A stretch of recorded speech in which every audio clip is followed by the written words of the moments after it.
This episode of the Linux Action Show is brought to you by DigitalOcean and by Ting. Go to last.ting.com and save $25 off your first device or your first month of service.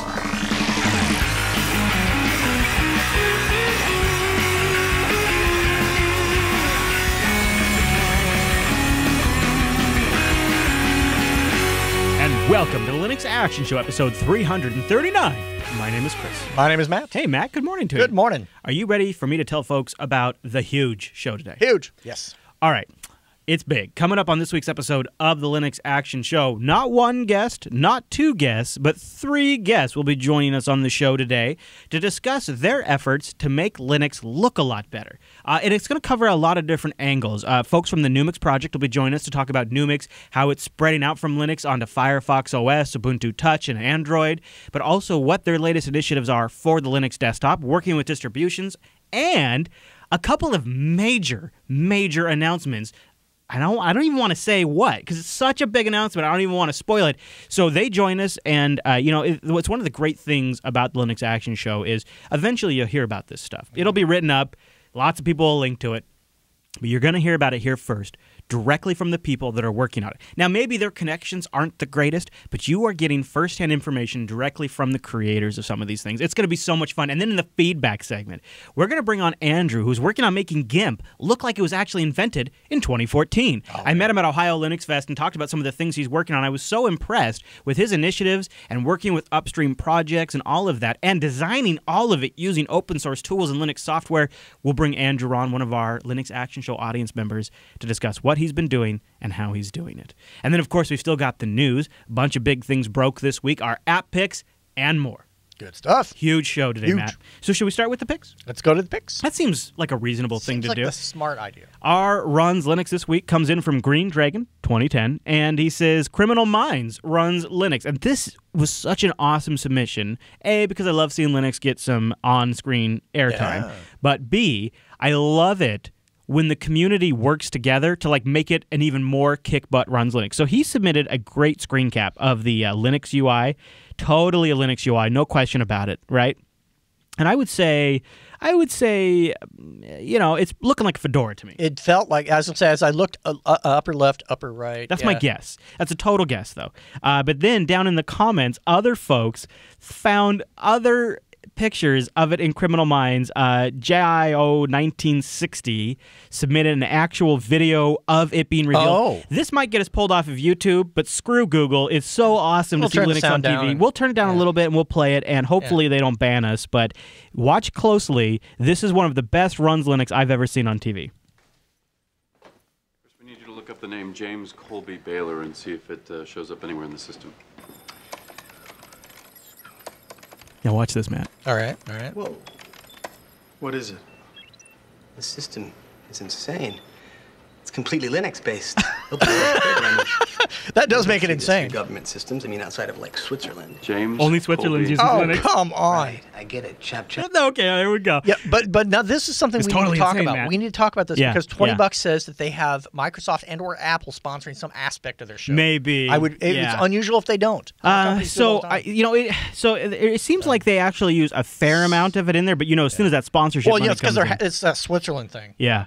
They say it's not just the bad guys though that use Linux. Also, one of the main characters has an Ubuntu 804 in the background. That's one of the main. One of the good Clearly, guys. she's Swiss. Yeah, she's Swiss. Or a hacker. She's a hacker, right. Matt. Jeez. That always is how it goes. I don't my care. God. I don't care because you know what?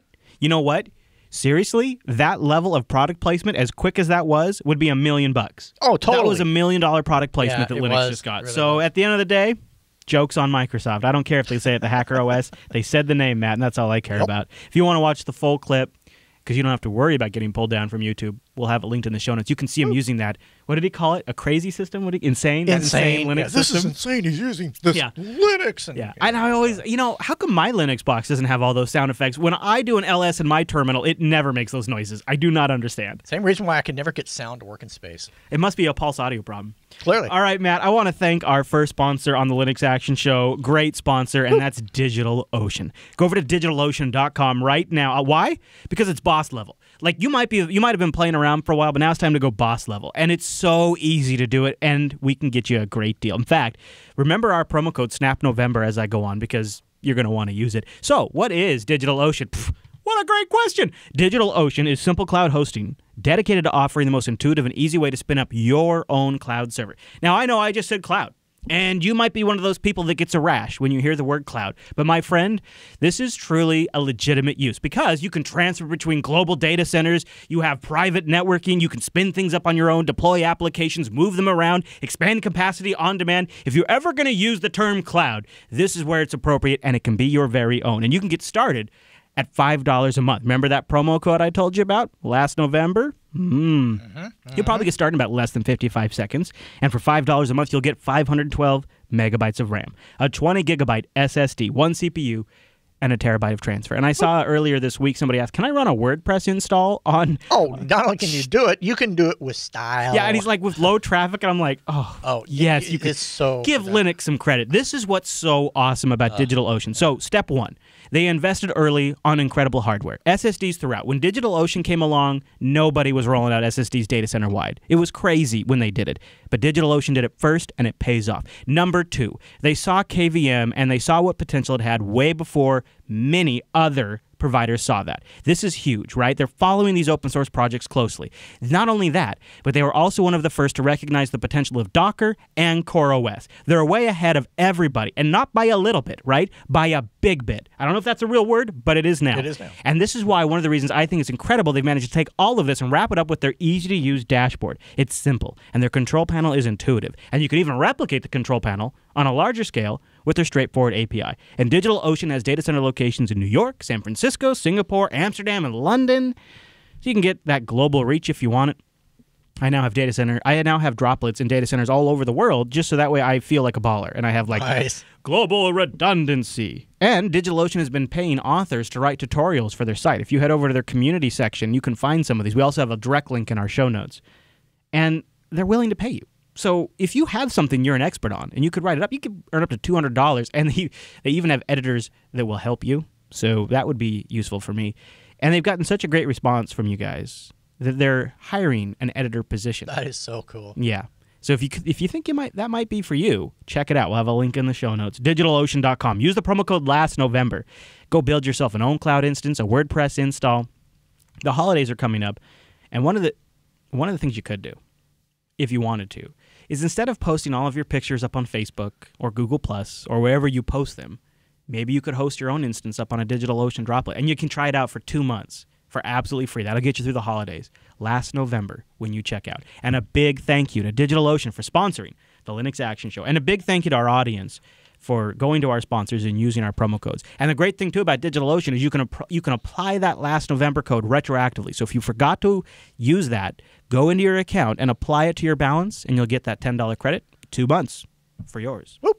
DigitalOcean.com. Good stuff. Matt, Right. I featured a lot of freaking apps. You do? Yeah. We're quite a few. I think we're rounding our 8th year out pretty soon, and so you figure how many picks that is. I mean, that's just ridiculous. And I asked the Tweeterverse last night, hey, what have I not talked about that deserves some attention? And they told me in no uncertain terms. In fact, I said I would go get the guy's name. Now I feel like a jerk for it because I didn't get it. It told me in no uncertain terms you should check out Meld. And what's interesting about Meld is it's an application that I've had clients spend thousands of dollars to use. I have clients that have locked themselves voluntarily into Word simply because they want this functionality. And so I want to say a big thank you to whoever it was who tweeted me. And I've gotten so many tweets now that I'm going way back in my timeline and I don't see it. Oh, man, yeah. Well, you're pretty active on Twitter, so... I should be more active. Oh, you're right. You actually should use it. So yeah, I do. But I got a lot of great suggestions. So those of you who tweeted me last night when I was on there asking for suggestions, if you didn't hear back from me, I probably bookmarked your suggestion or I've already covered it. And one of the ones that jumped out at me right away was Meld. Meld, and also producer Rottencorp says he uses it all the time for development. I have worked with a lot of legal offices where they need to compare changes between documents. I've worked with developers where they get some code and they have their version they've worked on and somebody sends them and they need to see the differences. There's so many different ways and so many different times where you need to compare a file or a directory and see what has changed between those two. And if you're like me, sometimes you need a real visual way to see it. Oh, absolutely. This is where meld comes in. And what's crazy to my freaking face about meld is I am not kidding you. I had a client who had about 15 workstations, and they paid $1,000 a workstation a year for a program like this. To find meld, here it is, free. It blows my little mind. So here's the meld application for those of you watching the video version. I'm not a developer, so I can't really show you how awesome it is for like seeing code changes. But one of the nice things about meld is it can actually tie directly into version control systems, which is slick. It can also compare entire directories. So if you have like 2 directories with different synced pictures and you're not sure which pictures ended up in which folder, or you have like MP3s in this folder and MP3s in this folder, you're not sure which ones have the duplicates and which ones are missing. It can compare directories, so it can compare directories, it can compare version control systems, but of course, it also can compare just one-to-one files. And so I thought, just for demonstration purposes, since I'm not a developer, I'm a podcaster, I would show last week's episode show notes compared to this week's episode show notes, so you can see how meld demonstrates the differences. So step 1 is I select file number 1. And then, so I say file comparison. So then step number 2 is I select my second file, and that'll be this week's episode. So file number 1 on the left-hand side is going to be LAS 338. Right. File number 2 on the right-hand side is going to be LAS 339. Okay. That's today's episode. Yeah. Now, I could do a 3-way comparison, but for me, 1 and 1 is fine. I hit compare, and now soak this in for a second. Oh, Matt. wow. Just like without even like getting into, you can just see it. You can, so the color highlights immediately show the differences between the 2 documents.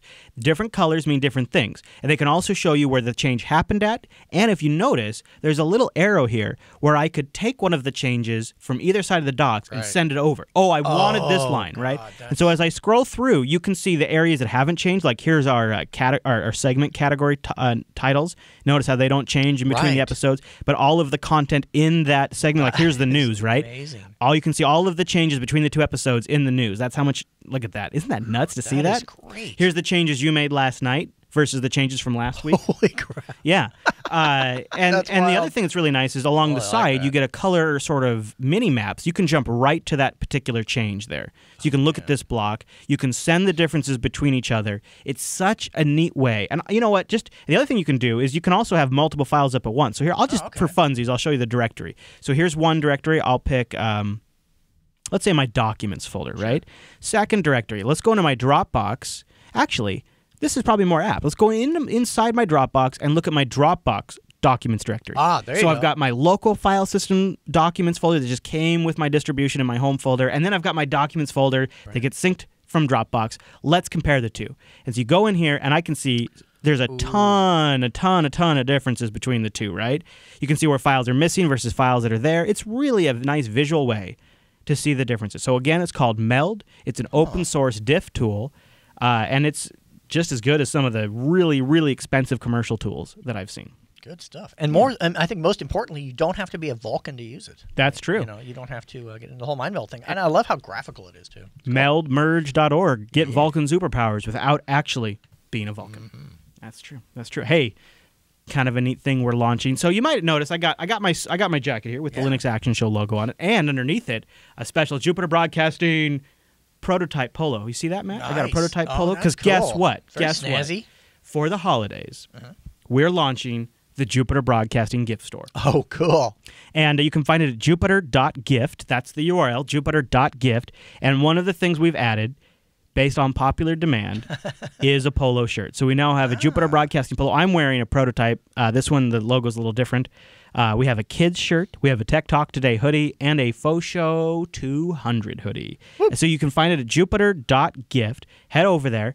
These are limited times. They're just for the holidays. We're trying to make sure that they wrap up in enough time to print and get to you. In fact, the polo is even shorter limited availability because the logo is embroidered on the shirt, so we need a little extra time because it's, and I gotta say, we have been working literally all weekend long. As of 20 minutes before we went on air, Teespring has been working with us all Friday, all Saturday, and all Sunday just on the final details because we want this to be the best stuff we have ever made for you guys. And that's why we're going the extra mile. We're getting prototypes printed out. We're trying them out. We're saying no way more than we've ever had to say, and we're saying yes because Teespring has been working with us so closely that we're ready to launch this now. We wanted to get it out in time for the holidays, and we wanted to make sure that when you got this polo shirt, not only is the material of the polo the highest quality we could find, so that way it's a really nice professional-looking shirt, but I wanted that logo to be slick. I wanted that Jupiter Broadcasting logo to look the best, so we're going to have an embroidered logo, and we're doing massive quality assurance on this thing. So go to jupiter.gift. You can find the whole storefront there. You have to jump into the individual item and buy it there because this is just a storefront. It's not all one cohesive store. But the Tech Talk Today hoodie is awesome. It looks great. The logo is sharp. We have a couple of colors up there for these things, so you can grab them in different colors if you want them. The Faux Show 200 shirt is a special limited time for the episode 200 of the Faux Show, and we will have a ladies edition probably up on Monday or Tuesday. They're still working on that, and we haven't given the thumbs up yet, but it will be there soon. So, a whole new range of Jupiter Broadcasting swag just in time for the holidays. Give the gift of Jupiter Broadcasting. It could be a good way to open up the conversation. You give them this Jupiter Broadcasting shirt, and they say, well, what's this? And you say, let me tell you about Jupiter Broadcasting and the Linux Action Show. Jupiter.gift. Go grab it, guys. We'll have it up there for a couple of weeks and should get them out in time for the holidays. And finally, yes, we have a polo. Woo. And it is slick. If you want just the polo, you can go to teespring.com/jbpolo, but just check out Jupiter.gift for all the listings, and we have it linked there. And you got to grab the polo soon because that has to be the shortest run to give us time for that embroidering. It's pretty sweet. Good stuff. All right, our spotlight this week, Matt, is Linux Mint 17.1 RC. Oh. It's out in release candidate stage, and a couple of interesting things are happening right now in the world of Ubuntu derivatives. This is based on 14.04, so it's also sort of like Ubuntu MATE. It's based on something that's not the latest, but it's been improved upon. It's got the latest Cinnamon 2.4, which is a fantastic release of Cinnamon. Producer Eric's been running it now for a little bit on his OpenSUSE rig. If you're on OpenSUSE, you can get that installed. A bunch of new updates on there, and the reason why I'm mentioning this is we're going to do a review soon, and so this is your chance to go in there, do your bug testing, let the Mint project know if you run into any problems, and then you can also go along for the ride with us when we review it, so you can have tried it out. So go check it out. We'll have a link in the show notes. It's a good time to kick the tires. They have a MATE version and a Cinnamon version available. For me, I'm looking at Cinnamon 2.4 and thinking this might be the best Cinnamon we've ever seen. I'm going to say, yeah, that's been my experience. This is going to be supported to 2019 as well. Ooh. This is an important release. Nice. This is So really this is a good one. Even if you just had a spare machine to load this up, because a lot of new users land on Mint, and one of the things you could do to help that is to kind of reduce any friction, and the only way to really do that is to bug test if you're not one of the Mint developers directly. So it's their opportunity to help new Linux users have a more trouble-free experience. And we'll have a link to that in the show notes, or you can go to blog.linuxmint.com. And congratulations to Clem and the team. Another release is Nia, and I'm excited about 17.1. That's looking snazzy. Totally, Matt. Mm-hmm. Totally looking snazzy, and congrats to those guys. They've been working super hard, guys and gals. All right, Matt, let's do the news.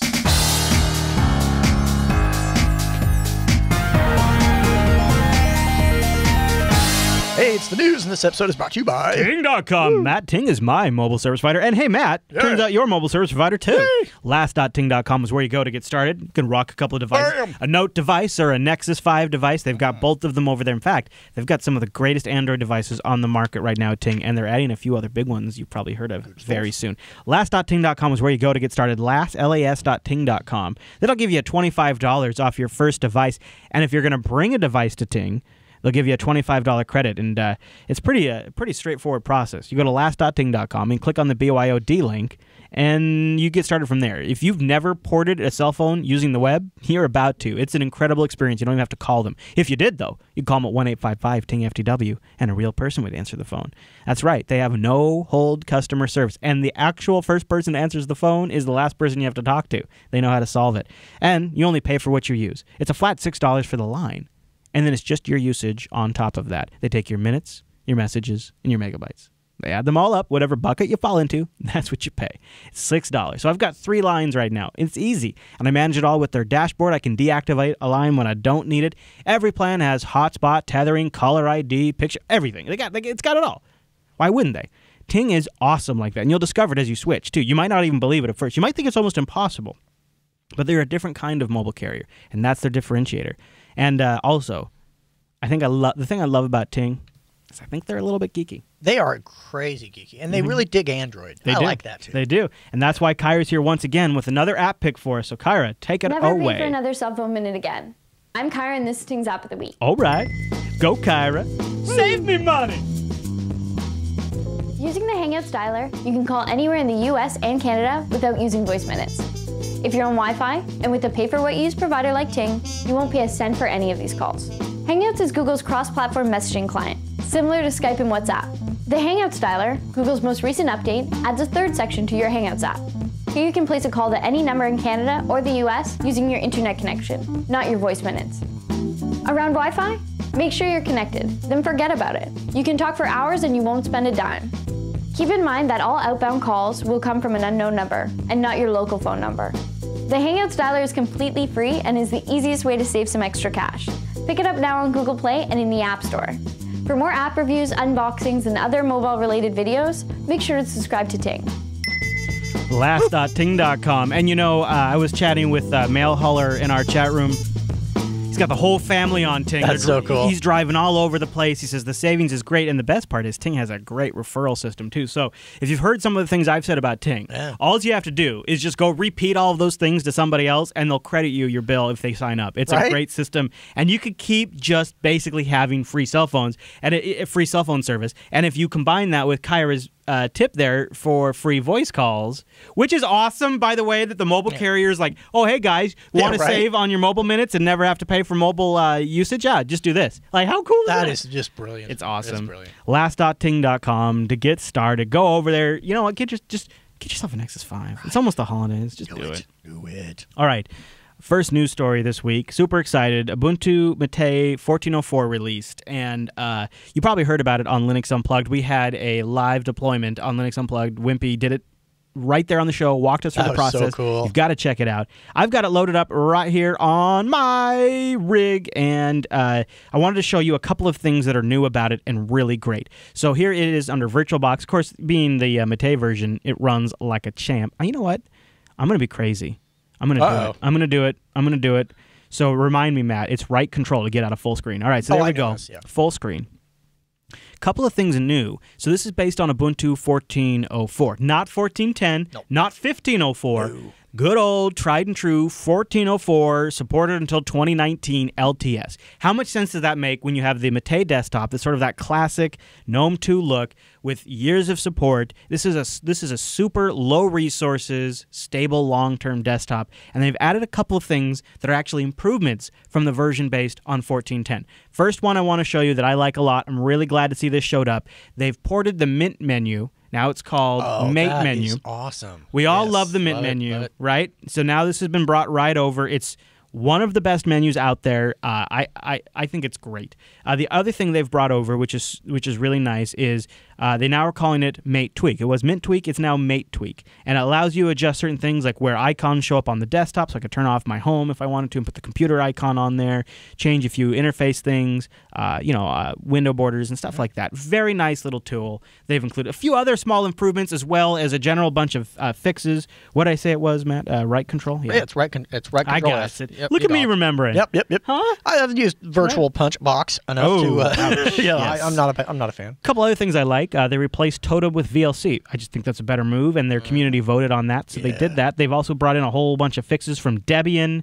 And a bunch of other great stuff. So this is a really solid release. And I maybe Mint, the new version of Mint might be this, but for right now, if somebody came to me and said, Chris, I'm a developer, or I want to just have a rock solid Linux system that's going to be extremely well supported, that will last me a long time, I would point them to this. It's low resources. Right. It looks crazy modern.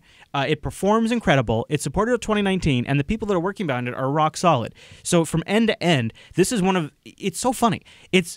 While it's kind of retro and in some ways doing something we've seen before, it's also, in some ways, to me at least, one of the most exciting distributions out there. I think it's it's one of the go-tos. I think it's one of the go-tos for new users and maybe folks for like us. I was thinking, production machine wise, It makes sense, especially if you don't want to have to babysit the user. I mean, the back end stuff, whatever. You may want that to be bleeding edge or not. It's up to you. But I think by having a desktop environment that just works and just makes sense, and they did such a nice job, and then you put that on a long-term release that you're not going to have to babysit throughout the years. It's going to run till, what'd you say, 2019? Hello. Hello. Yeah, and like Corky's saying in the IRC chat room, you throw Numix icons on there, which I did the last time I tried it. Yeah. And maybe a dock, or if you want it. You could plank that out a little bit if you wanted. Totally could plank that out. That would be the appropriate dock for an interface. Yeah. And I'm just going to say a little compass. Just saying. A little compass. Yeah, and a little cube spinach. Then Chris is good. I'm not saying you need compass, but I just say you do those things. Plank, Numix theme, and compass. I'm good. The man likes to spin his cube. I do, man. I'm good. Yeah. Okay, so we've been following the story of Docker since its inception, and it's a story that just keeps getting more and more epic. So recently, Azure, from Microsoft, announced support for Docker. Google Compute announced support from Docker. Now, conceptualize this. That means on my little bonobes right here, I could create a Docker image, all set up with some really cool stuff. Right. Bring that up to the Docker Hub, and then I can deploy that to Amazon, to Google, or to Microsoft. That thing that I created on my laptop, I can deploy it to these infrastructures that scale to massive numbers. Yeah, I mean, you really think about the expandability. It's nuts, right? And like you can start working in one place and move it, and you can move software around. It's an incredible project. And AWS was one of the early ones to get in on it, but it wasn't very slick. Well, this week there was a big conference where AWS was talking about all their new features, and Amazon has rolled out pre-configured Docker platform plugins. This is essentially now bringing one-click. Oh, hey, look at that nice pop-up, Matt. Isn't that great? Yeah, that's great. This is that's bringing awesome. one-click deployment of Docker images pre-configured to AWS. They call it the Elastic Beanstalk. You like that? Elastic Beanstalk. That's quite something, I'll tell you. The pre-configured Docker platforms are delivered as Docker containers, allowing you to develop and test your applications locally using the same container that your application will be deployed on the Elastic Beanstalk. So, i.e., you write the web app or you write the whatever app locally on your machine, you debug it, you test it, you take that same environment, you push it up to AWS, and now you can have millions of users bang on it. No big deal. And here's the UI. It's really simple. Like your predefined configuration, you drop down the box, you say, oh, I'm going to do an IIS rig, or I'm going to do a PHP rig or a Python rig. Well, now they just have a pre-configured Docker section right here, and they're adding more and more to this all the time. Glassfish is in there, Python is in there, generic Docker images are in there. You can click it, spins it up, and you're ready to go. It makes access to Docker now. You can. It's just. It is truly interesting to see, even though jails and containers and virtualization, which is a different animal, but all these technologies have been around for a long time, right? The BSD guys have been talking about jails forever. Solaris has had zones since before I could drive, I think. I'm not sure about that because that's a really long time, but it makes me feel better. And yet, after all that time, nobody has gotten the level of support, interest, and industry backing that Docker has. And you have got to know it is because it is attached to Linux, because Linux is the winning platform. And it literally does not matter that all of these other operating systems had something like it for all of these years, because they are not Linux. And it is that which truly excites me. And it is extremely awesome right now for Linux deployments in the cloud. And there's so many things happening right now with systemd and Docker and all of the namespace stuff they're working on for server grade stuff, socket activation through systemd. All these things are coming together right now in such an awesome moment for Linux at the perfect time. And Docker is really getting on board with all of it. They're really riding that wave. And I think it really comes down to a key of it's implementation bundled with timing, and a little bit of foresight as well. And shaving off some of those rough spots, like the nice thing. I think a lot of developers get drawn to Docker because it has what they call, this is their words, a GitHub-like workflow, where you can check images in and out, right? And so that clicks with them really well. And I think the community as a whole doesn't have this aversion to, oh my God, it's a GUI, they don't have that aversion to being old school. They're willing to work with all folks, everyone. Speaking of systemd, we have a little bit of news on when it might be landing Ubuntu. So the Ubuntu Developer Conference was going on this week. A lot of little interesting bits, and you might want to search around for some of that stuff. One bit that Phoronix picked up on, and now we're picking up on it, is we had a prediction on when systemd would land in Ubuntu. And you might have guessed they're shooting for 1504. That's the next release of Ubuntu. So they have a few things they have to work out, though. Yeah, I'll bet. And some of them are kind of Ubuntu specific, but some of them sound like maybe deficiencies in systemd. I mean, I don't want to get the systemd fans all worked up, but there could actually be a few things wrong with systemd. Maybe. So here's among some of the bugs that the Ubuntu team wants to work on. For the switch to happen, they have to get some app armor fixes in there. And see, that sounds like to me not an Ubuntu specific problem. Yeah. App Armor is that's coming from the OpenSUSE guys. It is, yeah. Support for Ubuntu working in an LXC container with systemd. Okay, that's Ubuntu specific. Working with crypt setup integration with systemd during the boot process. That's a good one. Some other changes in that area. Some work is needed includes bringing up the network enablement in a good manner, NFS improvements, improving Plymouth integration, validating behavior between various different packages, etc. So they say there's a lot of work that needs to be done for it to be fully integrated in Ubuntu 15.04, but the consensus expressed during the online summit was they're generally ready to switch now. Okay. That I would, whether or not we call these bugs or paper cuts, I guess it depends on who you're asking. It seems like they're more. Some of them sounds like they're bugs, and some of them sound like they're paper cuts. And either way, they sound achievable. They sound like they're achievable, and as long as they get done and they're recognized early, that's awesome. Yeah. Get it fixed, then release. And so lots of other goodies came out of the Ubuntu Developers Summit, including I saw our friends Popey and Wimpy talking about Ubuntu Mate Edition, so you can search around for that Nice. too. I think that might have got linked in the Linux Action Show subreddit. There's a few videos that got linked in there. So if you're curious about the Ubuntu Developer Summit, some of the best stuff ended up in our subreddit. And if there's any that we missed that you think people would love to see, please feel free to submit them to the subreddit, and the voting will take care of the rest. Good stuff. All right, Matt, that's all the news for this week.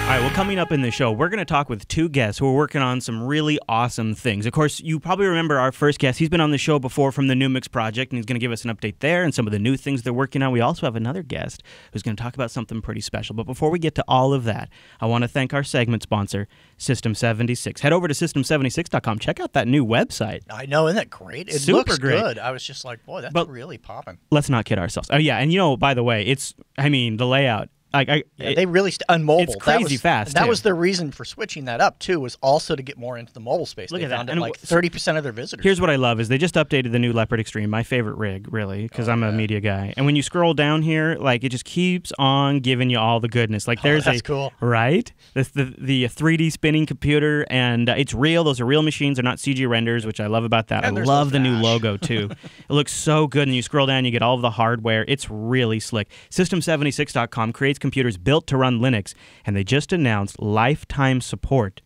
Can you believe that, That is Matt? crazy. Lifetime support. Like forever. When you buy over at System76, they will offer lifetime Ubuntu support when you purchase a System76 PC. So if you're doing something in Ubuntu, once you get yourself a System76 rig and you get stuck, they're going to help you. And this is great for those of you who either want a problem-free experience, you want to stop fighting with your hardware, and you just want to play with Linux, or if you're in a business where you're going to have Linux deployed, or you have a family member you want to recommend Linux to, this is even a great option for them because then they can call them for help. So go over to System76.com. Get yourself a great system designed to run Linux, and tell them the Linux Action Show sent you. Good stuff. All right, Matt, I am crazy excited to welcome back. All right, so I already have to, before I even get this far, I have to apologize on the pronunciations because I am horrible at this stuff. But Georgi, right? Georgi, am I getting that pronunciation right? Help me out with that. And Uri, right? Okay, so we have Georgi and Uri. How am I doing? A little more G. I think it was more G. Yeah, more G. I gotta have more coffee. It's good enough, I guess. Thanks, guys. I appreciate it. We'll just mispronunciate Chris's name. Yeah, that's fine. Shut up, Phil. Leave me alone. Okay. I want to talk about one of my favorite things, and the chat room just said it. Chris loves to talk about his obsessions, and this is true. Since we talked last, Numix has blown up. It's come at an amazing time too, when I feel like the GNOME desktop has seen a resurgence, and it's brought sort of a normalization in UI across Linux distributions. One of the most popular things people do with their GNOME desktop is load up some of the Numix artwork, and now you're also seeing Numix go into other operating systems on mobile devices and things like that, really giving a sort of a community-driven common look that is elegant and modern-looking. So why don't we start with Numix? I know there's probably a lot going on. Since we talked last, you've integrated with the Antigros project and more. So what's the latest? Well, we actually, I don't know, since the last time we actually talked, I'm going to just put a nice little cliche here, but a lot of stuff has been going on for starters, we actually started expanding on Android and on Play Store. Not saying the Ubuntu Software Center is a bad marketplace. Actually, we make fair amount of revenue from it, but we started expanding to, well, actually, gee, imagine that, most people would say, but still, we expanded to Play Store from Google, and we started doing not just icons and themes. You probably recognize us for doing a bunch of icons and a bunch of GTK themes and wallpapers and yada yada, but we also started doing applications for Android. And we started just expanding to Firefox Marketplace with one app of ours, and we should actually start expanding to Ubuntu Touch soon. Yeah. So if I get Numix, or actually it's called Chroma, right? Or if I it's called Chroma in English, Chroma in here, but yeah. Yeah, and if I get that on Firefox OS, what exactly does that do to my Firefox OS? Well, it installs cute puppies wallpapers. Yeah, not that. Anyways, what it actually does is actually this. I don't know how useful it will be for you, but for designers, actually designers are the target audience. Basically, it's an app that actually can generate palettes by adding colors manually. You can add colors from a photo. That's actually an Android feature when you snap a photo and you go to Chroma and say, hey, Chroma, just extract the colors from this photo, and it will automatically extract the most relevant colors from it. And it can also, the new version will be able to extract colors manually from a photo. So you snap a photo and then you can pick colors manually. You can show colors, RGB codes, and basically it's all about color management and adding palettes. It's pretty nifty for designers. So when you get to Ubuntu Touch, are you able to do things like modify the UI more, potentially like some sort of HTML wrapper around certain applications? Well, here's the tricky bit. Chroma is actually a JavaScript app. So basically, in Android, we use Android WebView. In Firefox, we use some other WebView. I'm not familiar with the API here. And Ubuntu Touch can actually run HTML5 and JavaScript app-based. Right. So basically, it's absolutely cross-platform. What you get on the website, you can get on Android or Ubuntu Touch or Firefox OS. There's just this one tricky bit. The backend that's actually responsible for colors extraction is written in Java, so that for the time being is actually Android specific. But someday we might actually fix that. So yeah, that's actually pretty good. Okay, so I'm still I've noticed too that there seems to be more variations of Numix themes. A lot of things going crazy there. Anything new happening desktop wise? Well, desktop-wise, we released another icon theme. I saw that you use it, Numix Square. And we've also been working on rebranding the apps icon theme. So as you can see, Numix Circle has gone through significant redesign, so does Square. Yeah. They're actually more quasi-flat now. And we've been working on base icon theme, fixing bug and stuff like this. So that's basically it for desktop. It's more of a process of evolution than a revolution, at least for now. Sure. Okay. Now, I know there's a few things you've been working on, and I want to give Yuri a chance to jump in, too. What do you want to shift to next in our bullet list here? Because you've got a few things to talk to us about. What's next? Go ahead, Yuri. Well, yeah, actually, we would like to make a great announcement about Ozone, which is or will be an operating system that we are doing with Numix. Right. And really, it's for gamers. I'm personally a gamer. I don't have any console. I just play on my PC, and actually I would like to have an operating system that it's made for playing games. So so if I'm tracking you correctly, you're working on a new desktop distribution, but it's a full integrated look with everything top to bottom. Now, am I right that it's based on Fedora? Yep, it is. It's based on Fedora. Very cool. So this is going to be sort of a very user-friendly, gamer-ready edition of Fedora with all of the Numix artwork pre-integrated? Well, yeah, Ori. Sorry. Yeah. No, it won't be using any Numix artwork. Oh. Actually, we are in the process of creating a new theme for GTK, a new theme for GNOME Shell, and the first thing that it's publicly available is the icons. We actually have them on GitHub, and well, everyone can use them right now. So right now the project is called OZONOS or Ozone or Oz. How do you say it over there? What is it again? Well, I say Go ahead. it with Z, so it ozone. Ozone. Okay. And I have a link in the Yeah, show that's notes. It's ozonos.github.io, and we have a link in the show notes to check that out. So public beta coming early 2015. What are we looking at, guys?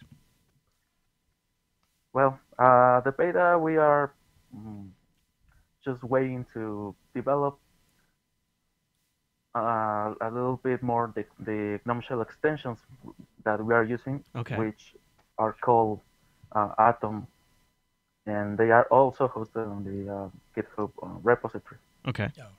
So there's going to be some custom written extensions, custom art, Yeah. and Yep. Fedora 20 right now, or Fedora 21 is the base Which one? for Ozone OS when it comes out. Like, is it going to be, because by then Fedora 21 will have shipped likely. Yeah, the final will be based on Fedora 21 with GNOME 3.40. Oh boy, you are talking my language. I cannot wait to try that out. You've got to send us a note when it's Nice. getting close for a download, when you've got an ISO or something Yep. you're sharing. Guys, is there anything else we want to talk about while we're on these subjects? Any other things to cover? Any other big things developing? Anything in the works? Well, we should talk about Nutrix with Uri, and we also have a huge announcement to do for Ozone, so just pick one. Okay. All right. Well, while we're on the Ozone, let's stay with that. Let's stay on that topic. What's our big announcement there? Which one of us should do it? I really don't care. Uri, you and me. Ori, why don't you go ahead? Go ahead. Okay, fine. Well, that was actually awkward. You go, just so we don't get confused one more time. Well, the very big announcement that we want to make is that we are actually going to offer hardware preloaded with Ozone OS. Wow. Like Wow. custom-built computers built for the operating system. Custom computers. That's huge. That is a huge endeavor. That's exciting. Is there any details on the type of computer? Laptops, desktop, tablet? What are we looking at? Well, mainly would be a desktop. Okay. Oh, yeah, gaming. That makes sense, right? That makes a lot of sense. Oh, my gosh, that is exciting. That's crazy. I That's cannot awesome. wait to try that No out. kidding, right? That's cool. Yes. Well, wow, that's a huge endeavor. And are you ready for that? Like the fulfillment and all of that seems like a massive undertaking. Yeah, actually, well, as young as I am, I actually have a little bit of experience with computer hardware. Okay. Actually, in Nitrux, we also sell computers just preloaded instead of Right. Ozone or another operating system. We are using our own distribution called Nitrux OS, and on Nitrux OS we use KDE and everything. It's also custom hardware, custom everything pretty much. Cool. But yeah, Very we, awesome. We have a little bit of experience building computers. I cannot wait to see what you guys have. That is, I love the combination where you can bring it as a whole product like that. Okay, wow, huge announcement. So where will we go to find out more about that when that's closer? On the main site or? Oh, well, not actually in the main site. For the time being, the best you can do is open our Google Plus. Okay. Google Plus Create, I'm just going to say Yep. the way I say it, page, which I'm going to paste in the chat right now. And I'll have that in the show notes too. Okay. Yep, absolutely. Great. Well, and it's full of blingy and shiny icons and Nice. Yeah. announcement and stuff like this, yeah. Yeah. All right. So that, And just a quick reminder for developers, for the time being, basically the main skeleton of the Atom shell, which is how we call our desktop shell, is basically built, and we have a dock, we have a launcher extension, and we have a panel one, well, sort of working panel one. We look into fixing it. I tried to actually fix it in Friday and failed majestically, got a headache. Oh, no. Yeah, I probably shouldn't code anymore. And we have a bunch of notification extensions and other stuff. And if you are a developer and know GGS, I don't know It's a GNOME.js language. We are looking for developers, and here we are even willing to pay them some money. So we can't say how much, but if you're a developer, you shouldn't hesitate contacting us. Okay, and maybe they could make a little bit of money on the side too. Okay, so Yep. we have one more thing we want to cover, right? Yep. All right. Go ahead. Well, that's not me. That's actually Ori. Oh, okay, Ori, go ahead. Yeah. Yeah. We also have created Nitrox. I can say that I don't know if you saw the recent announcement of Skype for Web. Yes, I did. Skype for Web, yes. Yeah, well, we actually did it first. We had we already had a WebRTC service, which instead of Skype, and if you don't trust Microsoft, I would guess, right? Yeah. Nice. So we actually is it live? have yeah. Actually, you can go to the Nitrox website or just search on software solutions, and go to typer.im. Actually, there you can see what the project is about, and you can just try it. Very cool. I did not know about that. That is great to know about. So this is a web RTC-based solution, so it's going to work in any modern browser. Works on Linux without a problem. Yep. Of course. It's not restricted to just one operating system. That's it awesome. works on Android. On So Linux, we need to go to the Windows. Nitrox solution site and find it there if people are interested in finding out more about it. Wow. You guys are full of surprises today. Now, I also might not be a bad idea if you want to do like a summary G+ post with this stuff. We can link to that too, so people have links to everything covered. Absolutely. That'd be great. Okay. I do enjoy writing this big and fancy posts with all kinds of with pluses and links and Great. Well, guys, I really appreciate being kept in the loop on these developments, and will you poke us as you go along? Is there anything else you want to cover before we run? Because this is a lot of stuff so far. Well, I can actually do a little bit of Ozone demo because I have it installed on my system right now. But I have to turn. Yep, I should turn the screen share on. Yeah, do it. Okay. Yeah, that's fine. We'll give it a go. So yeah, we can see your screen. That'll be cool. Yeah. There's us. Well, there we go. Oh, okay. Yeah, no, you don't. Yeah, I'm not going to change the wallpaper. So that's basically our workflow, at least for now. Okay. What you see here, well, I'm going to start with the launcher. Basically, this is the application launcher. And if you look at GNOME default launcher, you see that you have these two toggles right at the bottom that basically say all applications and frequent applications. That's in default GNOME setup. And I can actually mimic that by disabling an extension, but that's quite irrelevant. And in Atom Shell, we got all the apps ordered by relevance. So basically, the more you use an app, it goes more to the top left. Oh, nice. Oh, I like that. Yeah. And the less you use an app, sorry, Tomahawk, by the way, I do apologize to the deaf, it's a brilliant music player. And the less you use it, it goes to the bottom right. So basically, that actually renders all this silly, at least how it's categorization by file type or name or whatever. It actually renders them useless. So basically, the more you use an app, the more you are going to use it. I love that. So it's actually I think the most simple app launcher out there. I haven't seen anything actually simpler. Then you have our icons, as you can see, they're actually quite different from Numix or Nitrux. Yeah. We actually wanted to make them unique, so people won't say, "Oh my God, that's Numix," or "Oh my God, that's Nitrux." Yeah, I've seen that before. Those are really compelling. Yeah, I like those a lot. Very sharp. Very easy to like. You can just glance at them. You know exactly what they do. Yeah, we are kind of design freaks, all of us. And you have our pink folders here.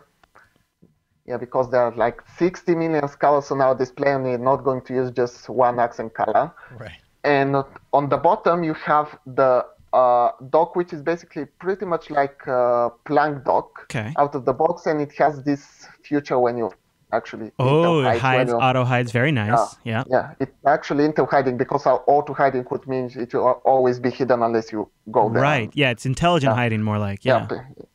And if you maximize, of course, it will go over the hidden. And I'm going to try to demo the panel extension but I'm not sure it will actually work. That's okay. But basically, by default, when you enable the panel extension, and it should be enabled out of the box it's actually enabled out of the box in the alpha version, which we have released, and it doesn't work like now. But basically, out of the box, all the indicators icons that are actually in this area here, like transmission or VLC, or sorry, VLC for you, the hidden and down Chrome there. or anything that uses system try will get hidden behind this arrow. And if you want to reveal, you just click here. So it's like a notification drop-down tray. Yeah, very. It's actually stolen from Windows XP, but I really don't care. No, I like it. I wish no one would do it that way, actually. Yeah, and it actually worked now. Yeah, I can actually toggle the indicator that's icon. moving. Yeah, that's great. Oh, I like that a that lot. is sweet. Yeah. And basically, that's all we have for now. We have a nice little design specs written, and if you're a developer, don't hesitate to contact us. Absolutely, we are absolutely available to talk. Wow, that is very exciting. Seeing, I'm such a big fan of where Gnome's at right now, but seeing these little, it's like that 10% that matters so much, and I'd say it's more than that even. It's really cool. Thank you for showing that to us. To see it conceptualized is really awesome, and exciting too. I could see myself switching, and I've been thinking more and more about why Fedora isn't used by projects as a base, because there's so much great technology that's developed in Fedora that I think I've been waiting for something to come along that would take it and just sort of make it easy because I'm lazy. Not that I couldn't do it with like Corora or something like that, but it's not, like when I install Antigros and whatever out of the box, because of the Numix Frost theme, it honestly feels like one of the most elegant desktops. Just boom, like I've done no work. I could install it and walk away, and I'm actually just totally happy with the way everything looks at a default. This is like this to a whole new level. So that's kind of like exciting. Cake, and then someone says, "Hey, would you like some ice cream with that?" Yeah, cake? And then all of a sudden that cake just got a whole lot better. Or like pie when it gets warmed up. Right, yeah, exactly. Yeah. You got your favorite kind of pie. You got your favorite kind of topping. Yeah. All right, you guys. Well, thank you very much for coming on the show and sharing this stuff with us. So obviously the G Plus page is a great place to check out. We'll have a lot of references and links to the GitHub page and whatnot in the show notes. And we'll write a nice little post to summarize all this. Perfect. I appreciate that. All right. Well, thank you guys very much for coming on Linux Action Show and sharing us some of the latest stuff. And keep up the awesome work. You make using the desktop that much better. I already love the Linux desktop, but I'm never, ever going to be able to go anywhere now thanks to the work you guys are doing. Thank you. Thank you.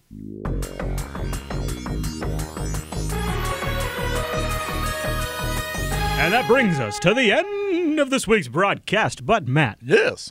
Before we get out of here, we got a couple of things to follow up on. We got some emails, and we're going to have a chat with Andrew, who's developing an awesome icon theme for GIMP that goes much larger than that, and it's really about making the Linux desktop look a lot better. But before we get to that, let's do some emails. Our first email came from Zach over at DuckDuckGo, and he's talking about DuckDuckHack, and he said, "Hey, Chris, got some good responses from the Linux Action Show audience over at duckduckhack.com, and they have something new." So first, let me recap if you're not familiar with DuckDuckHack. Go check it out. It's from the folks that make DuckDuckGo. You know, the search engine that doesn't track you, the one that respects your privacy, that search engine. Well, they're working on a system that allows you to make those DuckDuckGo search results even better and more relevant. And here's the best part. It's open source, and it's really slick. You can go check it out at duckduckhack.com. And to make it easier, they just launched about a week or two ago a new quick start guide that walks you through getting started, how to get a GitHub account if you don't have one, and do a pull request. And by the way, if you tell them when you're signing up that you came from the Linux Action Show, they've got people on standby that can work with you too. So don't worry, it's not going to be something you're not capable of. But if you've got an idea of something that can make DuckDuckGo search better, you can do it directly. And I got a couple of examples, because the DuckDuckHack system is an entire platform that you can go in and plug in your APIs. If you're a business, you can help it give relevant answers for all kinds of things. Like, check this one out. I, as a server guy, frequently was using Stack Exchange and Stack Overflow and sites like that. So here's a great one. I did Apache versus Nginx, and it searches server fault and Stack Overflow at the same time here in the DuckDuckGo search results. And I can see all of the threads over there about this topic. So if I'm somebody who's trying to figure out if maybe I should switch over to Nginx, or if I want to toss up a front-end Nginx, or why so many sites are switching from Apache to Nginx, this would be a search result that gets that for me. And you know what the real time saver is? You can slide side to side. You I like that too. Like, bounce slick, up and right? down. It's And great. this was something that somebody plugged in using duckduckhack.com to make this search on DuckDuckGo more relevant. Here's another example, maybe more pertinent to our audience. You can do cron tabs in real plain English. So highlight a line from your cron tab file, paste it into the DuckDuckGo search by prefixing it with cron tab, and then put your numbers in there, and DuckDuckGo will spit out the answer in a readable format. So here I just was playing around. I did 333 there, and it says cron will schedule the job at this frequency at 1 a.m. on March 3rd, 2015, and at 3:01 a.m. on March 3rd, 2015, and at 6 a.m. 01 on March 3rd, 2015. That's so cool. So I can see exactly what that line of my cron tab is doing without there and say, okay, the one on this position is day, the one on this position is minute. No, just highlight it, paste it into DuckDuckGo, prefix it with cron tab, and why can you even freaking do that is because somebody made it possible by going to duckduckhack.com. So go to duckduckhack.com. Make search more relevant, more private, and more open source. The better we all make DuckDuckGo, the more market share they'll take, and trust me when I say this, it is critically important that our web search is not a monoculture, and we can take part in that, and the best part is the solution is open source. DuckDuckHack.com. Go check them out. And thanks to Zach for sending in the heads up about the new Quick Start Guide. If you've been thinking about doing it but you're not sure, go check it out. Good stuff. Yeah, so let's chat with Andrew. Andrew is working on Flat GIMP, and it is a fascinating project. I got a chance to talk with him recently in person, and so we wanted to bring him on the show so he could tell us how he's trying to make Linux desktops look all that much better. Joining us on the Hangout is Andrew, and Andrew's been working on something that I think a lot of you would probably appreciate, and it's so great to be able to feature something that somebody in the community is working on. I met him at Ohio Linux Fest 2014, I guess last month, and he told me about his project called Flat GIMP, and it's an icon theme for GIMP that really, truly looks like it brings it to the year 2015. It's super slick looking, and Andrew, welcome to the Linux Action Show. Great work, man. Thanks, Chris. So what is new? I noticed there is a brand new update today. What's this been like? You've been working on this project now for how long and how many hours would you say? Over the last 2 years. So in high school, GIMP was kind of ugly. It in high school? Well, yeah. It didn't even have a single window yet. Yeah, right. Oh, I remember. And I remember in my photography class, I was just like, we had to, cheap school, we didn't want to buy all Photoshop for the photography class, and I had to use GIMP, and I'm like, so you found it then? Really? This is... Yeah. Like, and I was very critical of GIMP back then, but then I got converted to open source, and you found the light. I found the light, and right around the same time, they came out with the single window mode, and they came out with layer folders, which was a very critical thing for me. Yeah, I bet. It's kind of annoying not having them. But I was always like just distracted by the theme. The GIMP is like it's almost 20 years old or so. Yeah. I don't know how old this current icon theme is, but it's, especially if you're on a higher resolution screen. Oh, it's very dated.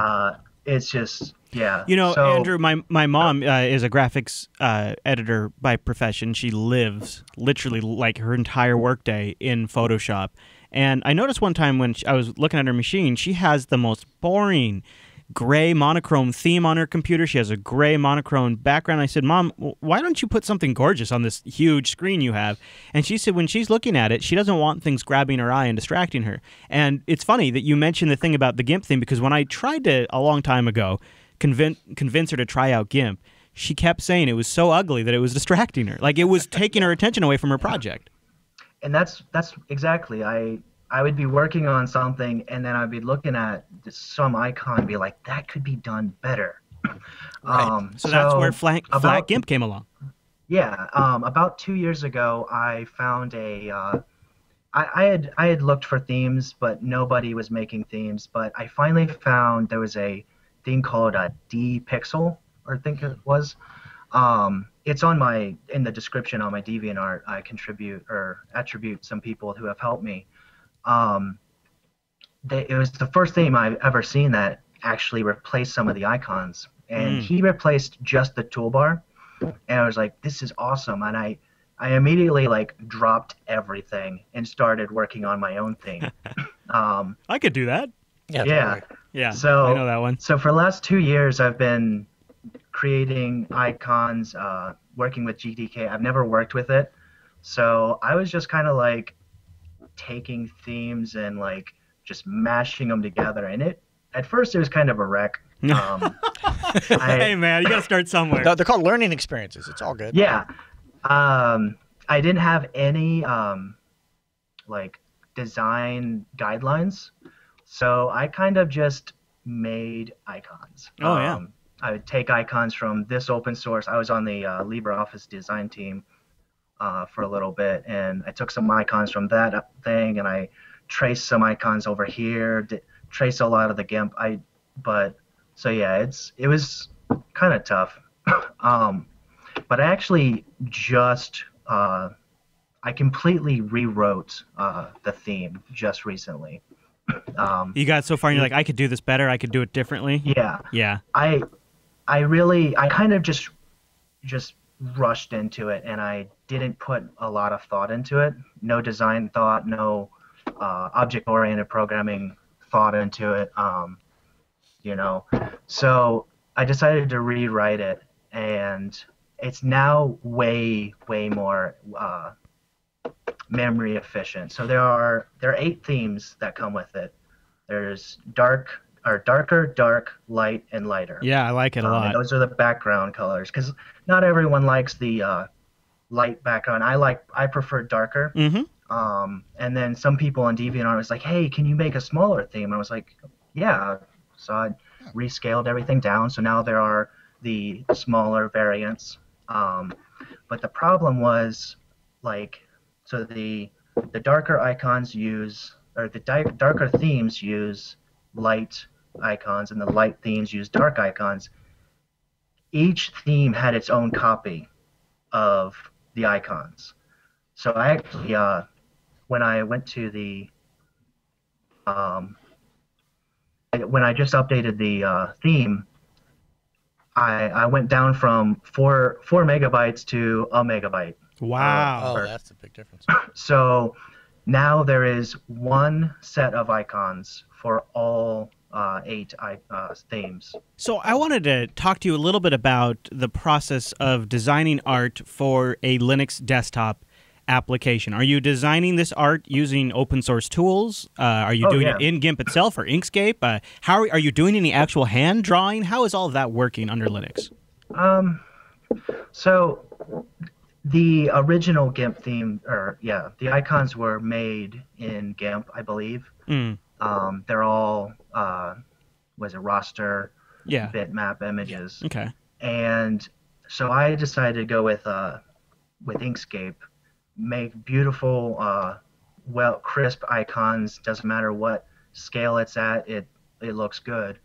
And actually, it kind of sucks because GIMP on Linux actually can use my SVG files as the icon. Because it's awesome, right? But on Windows, right, they cannot. No. So I have to dumb it down to PNG. Yeah. I don't know about Mac, which if they have to use PNG, that kind of sucks because again, they're really nice screens. You're back to making it look crappy. You want to be able to take advantage of that resolution.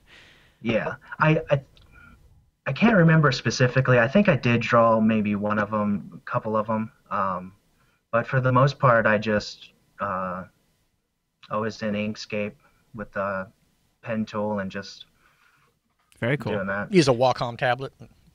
Yeah, nice. Now, have you had any communication with the GIMP project on actually making this part of GIMP? And if you have, how has that gone? Have you been received well? Yeah, I was on the IRC one day looking for some help because there are a few icons that I just could not find. So it's like, hey, I'll just go to the IRC. A lot of them, they had no idea. It had already been out for a year. A lot of them had no idea I was doing it, and they're like, wow, this is amazing. But as for including this one in GIMP, I'm not sure. Yeah. Maybe at the distro level? The what? Could you see maybe some distributions including it? Maybe, yeah. So the project themselves seems to be happy with their current set. Is it kind of what the response was? No, they are going to a flat theme. It looks like they might be going with a symbolic, which is the GNOME, what they call the flat icons in GNOME. So they might go with it. I don't know whether they're gonna do just the normal light gray background with dark icons, or something though to make it more I'm not GNOME sure. branded. So if I was watching the Linux Action Show right now and I was like, gosh, that makes GNOME look so much better, I would just be able to go to your DeviantArt page, download this, and set it up on my own GNOME or GIMP installation, right? Yeah, it's very easy to do. So you just go into your GIMP folder. There's a themes folder. You go into that. They unpack my theme, and there's a README, the license, and 2 folders. Currently, there's a folder called Decor, which is inside it tells GIMP how to do all the colors and the size, and it holds the icons in it. So you have to have that in the theme folder. Okay. And then there's I believe I now call it GIMP Orange. So you go into that folder. There are 8 themes for you to choose. If you've never tried it before, to put them in your folder, in your themes folder, decide what you want, delete the rest, whatever. And it just works out of the box. The interesting thing so if I want to share my screen. Sure, yeah, go ahead. I'm looking at your README file right now, and it looks like it's all outlined really well in the README file. Yeah, that's great. With all your bug fix notes, too. This is great README. This is like a README file worth reading. Yeah, really. No kidding. And that was a big part of, I never worked with GDK, and working with a thing you've never done with, like, I didn't know what did what. So I basically went line by line, replacing colors with green. It's like, okay, did that do anything? I don't know. Undo. Did this do anything? I don't know. So like in my GDK files, like I've commented everything. If everything's open source, GPL and love it. Creative Commons. I don't know what yeah, that's it. Yep. So if you want, you can take this theme, and I've made it very easy to make your own theme. Very nice. Andrew, I think this is one of those things where there you go. When you see it in action, right? Oh my! Doesn't that look good? That is so gonna be because I live in GIMP as it is. So yeah, that's I know. When you see it there, it's like, okay, yeah, I really want that. So tooltips, everything is. It turns orange when it's selected. Oh, that's so much easier. The GDK, here's actually all of the... Man, look how easy that is to read. Oh, that is so slick. That makes a huge difference. There are a few icons, so like if it's a brush, this one, for whatever reason... Oh, they both tend to do their thing, yeah. But that's okay. That's okay. It goes backwards. Oh. And then same thing for the fill. And then these couple icons, I cannot find. I've talked to the developers. We've looked through source code. Some of these we cannot find. And the funny thing is, like this icon, it's the same as this icon. Right. This like they're called. Yeah. The default theme. It looks the same, but they're 2 completely different names. So yeah. That's confusing. I have no idea what it's called. A lot of hunting. Yes, and it was very tedious. It's looking at it's very, very tedious. And a lot of closing down GIMP, reopening it. Did that change? Did moving this change that? Did you eventually just get to a point where you scripted it, so you just kept banging that out? I actually developed a script to automatically turn all of my SVG files into PNGs, and then I developed another one to delete all the SVG files. Works for me. Very nice. So that's darker. We got dark. Okay. Oh, that is great. Yeah. Light. I can't find. There's light. Oh, I like that. Oh, so God, these turn black. Yeah. Yeah, I see that. here's lighter, and then as well you have it's dark small. So you have the small icons. If you're on a netbook, then It's perfect. Yeah. See, now you can GIMP on a netbook, and it actually fits. Yeah, Yep. exactly. Who would have thought? These are some other icons. I have no idea what these what they're called. Boy, I got to say, though, the dark one is really my It favorite. really pops. And it looks Yeah. more like professional. A lot of professional commercial applications now are using this dark theme. All the Adobe stuff, the Apple stuff, they're all doing this, you know. So I think Yeah, it fits really well in with all of that. And so at the beginning, I started with two themes: the darker and lighter. And you know, I immediately I was like, you know, I should give people a choice. I like darker, but you might like a little bit lighter, and then people want really light. There's a guy who actually forked my theme. He made it completely black background, white icons, and it looks cool. Yeah, now it probably fits in nice with this theme, I bet. I mean, that's really Linux users, you know, they want to be able to do that. And I think that's why it's great that it's free. Andrew, thank you for coming on the show and showing this with us and making Linux look a little bit better and making a tool we all love, but sometimes begrudgingly use, GIMP. Now, Matt's a GIMP lover. I'm a begrudging GIMP user. user. I started out with Photoshop, and then I got tired of. I just got tired. Of slow.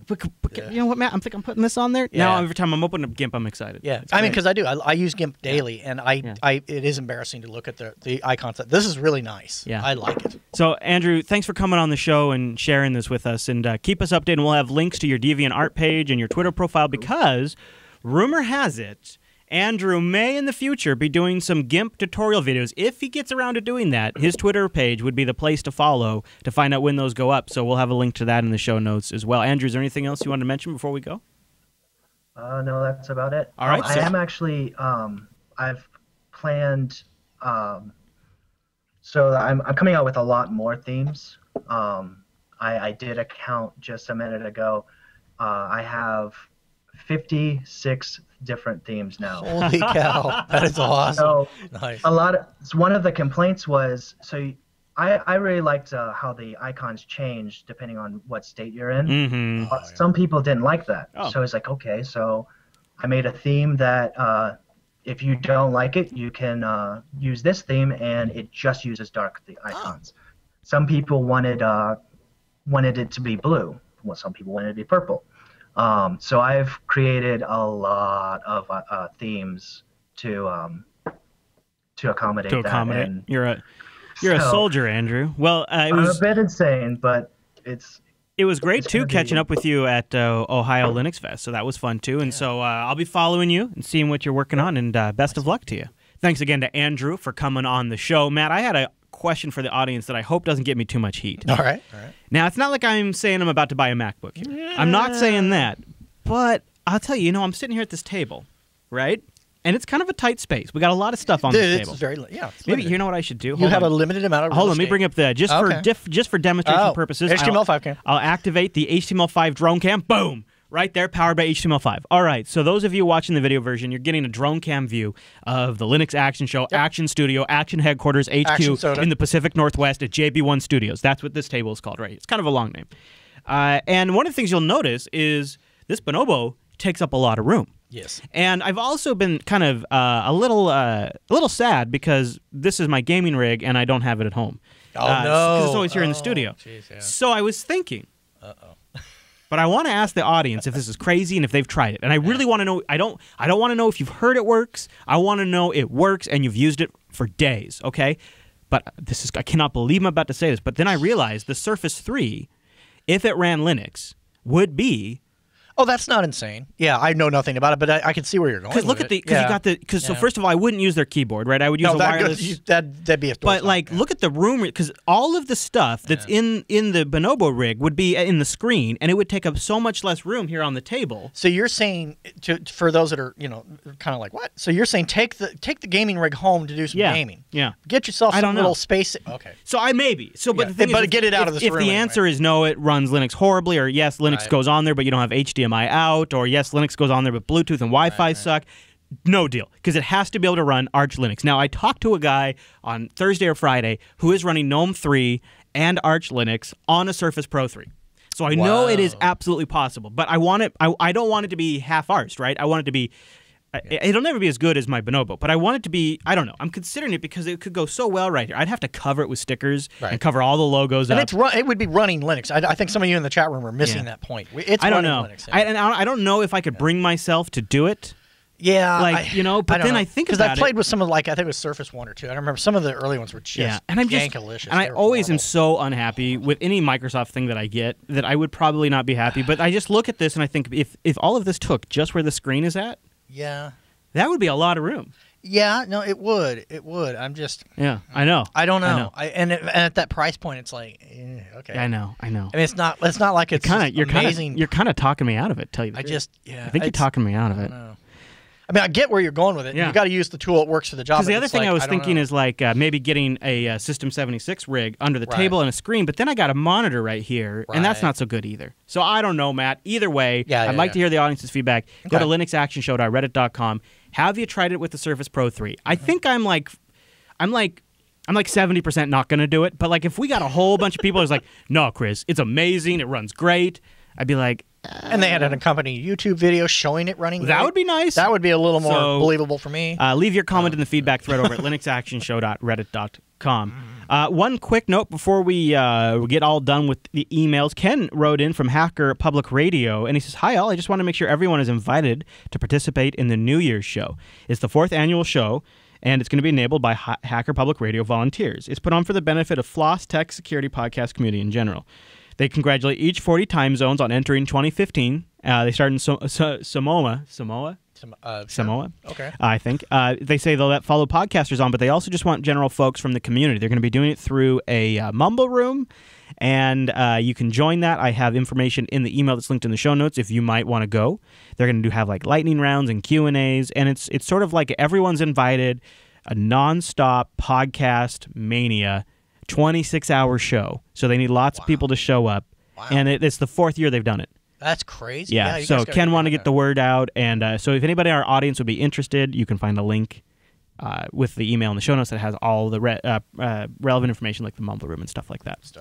Hey, Matt. Yes. I noticed you have a whole mess of articles over at datamation.com. Whole mess over at Data. What I did, Matt, is I went to datamation.com. I clicked on the open source tab, and then I clicked on Matt Hartley, and boom. You know what else I could have done? I could have just clicked the link in the show notes. It just goes directly to all the articles written by you. Yes. Also, got to give one more plug for Linux Unplugged. Go check out last week's episode. It was so fun. First of all, we just had a bunch of great topics. Like, I loved episode 66 of Linux Unplugged. That was awesome. But one of the highlights was towards the end of the episode, we had a first ever on a show. Wimpy did a live release of the latest version of Ubuntu MATE edition 14.04 right there on the show. That was so cool. Walked us through the process. It's worth listening to the episode just for that if you haven't checked it out. So go listen to episode 66. I say it's must listen. I think it's a must listen. It's a must listen. Absolutely, it's a must listen. If you like this show at all, you've got to go listen to that show.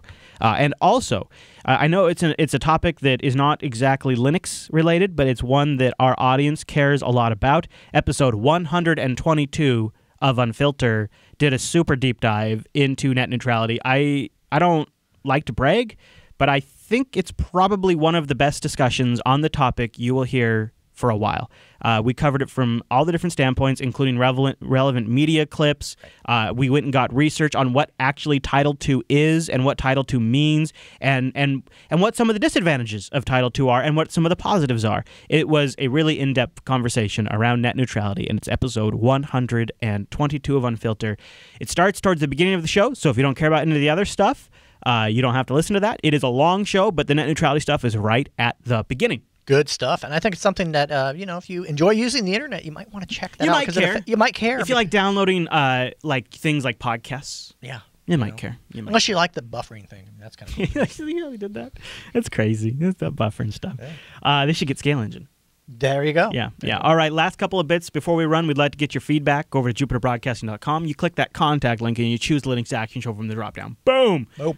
Also, the subreddit's like the #1 place to go for feedback, to give us topic ideas, software you want us to feature, your runs Linux, feedback on just the things said in this specific episode, all of that. linuxactionshow.reddit.com. And last but definitely not least, because you got to be pro level. That's right. Only the pros that listen to the whole episode know about JBLive.tv. Nobody else knows about JBLive.tv. That's where the live stream's at. We do this show Sunday, 10 o'clock Pacific. And then we just keep on going for hours. Faux shows following this one today. It's the Faux Show 200. Oh, my. Coming right after this show.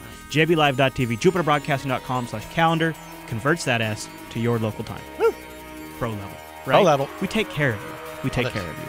All right, everybody. Thank you so much for tuning this week's episode of the Linux Action Show. We'll see you right back here next week.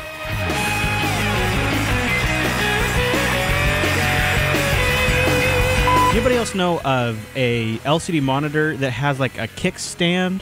So it would be kind of at an angle, like essentially at the same, like kind of like, okay. You know, kind of like, so that way I could have it in front of me and then have a rig under the table. Right. Because then I would just get like a wild dog and put it on. But I do not want like a monitor on a stand. And you also got to calculate for glare. You also got to make sure. Yes, and it needs to be something I can put like maybe right here. But then I'm going to want it to be touchscreen. See, so then I go.